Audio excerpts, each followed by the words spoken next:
Genesis 28. Isaac called in Jacob, then gave him a blessing and said, "Don't marry any of those Canaanite women. Go at once to your mother's father Bethuel in northern Syria, and choose a wife from one of the daughters of Laban, your mother's brother. I pray that God all-powerful will bless you with many descendants and let you become a great nation.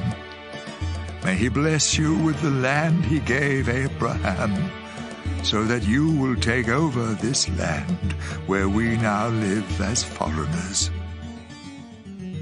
Isaac then sent Jacob to stay with Rebekah's brother Laban, the son of Bethuel the Aramean. Esau found out that his father Isaac had blessed Jacob and had warned him not to marry any of the Canaanite women. He also learned that Jacob had been sent to find a wife in northern Syria, and that he had obeyed his father and mother. Esau already had several wives, but he realized at last how much his father hated the Canaanite women.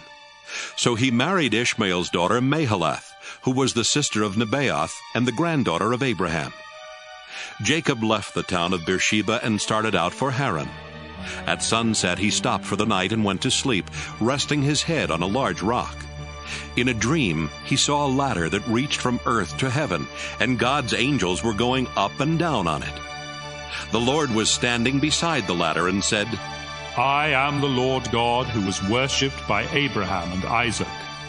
I will give to you and your family the land on which you are now sleeping. Your descendants will spread over the earth in all directions and will become as numerous as the specks of dust. Your family will be a blessing to all people. Wherever you go, I will watch over you. Then later I will bring you back to this land. I won't leave you. I will do all I have promised." Jacob woke up suddenly and thought, "The Lord is in this place, and I didn't even know it." Then Jacob became frightened and said, "This is a fearsome place.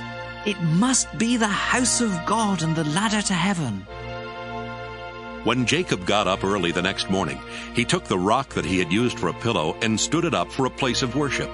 Then he poured olive oil on the rock to dedicate it to God, and he named the place Bethel. Before that it had been named Luz.